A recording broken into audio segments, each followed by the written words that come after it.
Welcome to Morning Market Call. I'm your host, Dave Wood. With us today, we have Albert Bertha from Two Harbors Trading Company. Now, I understand, well, first of all, thank you very much for being with us today. You're welcome. You're welcome. Very glad to have you. So, you're based out of San Diego. Yep. You're a BYU undergrad. Yep. And a BYU MBA. And you get to live in beautiful San Diego. That sounds nice. It's not bad duty. Someone's got to do it. So help me understand, Two Harbors Trading. Right? That's not the brand I'd recognize, is it? What do you guys do? No. We actually bring in raw materials for a lot of different companies that do health supplement juices. Okay. Juices that are healthy. So we bring them from all over the world, Samoa, Thailand, and Brazil. Would I recognize any of these juices? You know, you might recognize, some of the companies here in Utah. Mona V uses acai, Tahitian Noni's here.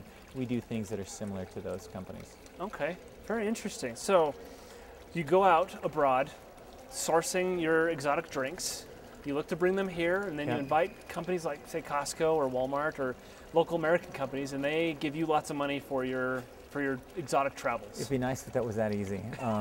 Costco and Sam's Club have come to us, and they've had us do certain supplement drinks for them. They see something that's popular in the market, and they may want us to make it for them, and we give them creative formulations. So we're traveling the world trying to find the next big thing, the next juice that's going to have a healthy effect. It's got some tradition to it. So is there any truth to this acai? Can I call it acai berry? Acai. Acai berry out of Brazil? Yeah, you know what? That's actually a great fruit. It's a wonderful fruit. They've been using it for years there. You don't have any with you? I don't have any with me, but it's excellent. All right, so as an entrepreneur then, where is it you get your ideas for either, how do you know to go to Brazil? How do you know to go to, which island? Where do you get your ideas from? That's a good question. I do a lot of reading, but you're going to find ideas everywhere, and you just have to be open to ideas. That's probably the most important thing. And you talk to friends, you network. Networking is a very important thing. My partner that is my partner for the last 10 years is a BYU grad that I never knew at BYU. I met him on a surf trip in Panama. And sitting in hammocks, that's how we hatched the idea to start our company, and we've been successful. So in order to get ideas, you need to get into a hammock in Panama. Surf a little. That on tape? Yeah, okay, good. Yeah, that's a different way to look at a board meeting. All right, so great. So as you've traveled, tell me about integrity. As BYU grads, we're obviously taught a lot about integrity. Yeah. That's a big feature here at BYU. How do you see that working into your business? It's an important thing. My degree was in international relations, and integrity on the international scale can be very different with certain countries that have corruption. But from a business standpoint, just from us running our business, as an entrepreneur, you have to trust people.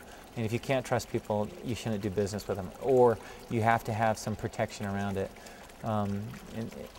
Trust is very important for your success. And so, do you always find people that you trust? No, I don't. And I was asked that recently. And one of the things, when you find people that you don't trust, if you don't have to work with them, don't. And if they're people that work for you, fire them quickly. I've never had a situation where I've regretted firing a person, or I've always regretted not firing them fast enough. And if you lose that trust, basically you should just lose the relationship. Understandable. Okay, so now, obviously you spent quite a bit of time here on BYU campus. I did. Is it nice to be back? It's great to be back. No, I spent too much time here. It's 8 years to get an undergraduate is probably not what you want to do, but it gives you a lot of experience that gets you into MBA school. I feel better. I've only had 6 years here, there you so go. That makes me feel a little better. So as an MBA, tell me something about your experience here. I probably was the MBA student that had more fun than any other MBA student. I probably skied more than most MBA students, and part of that is just my nature.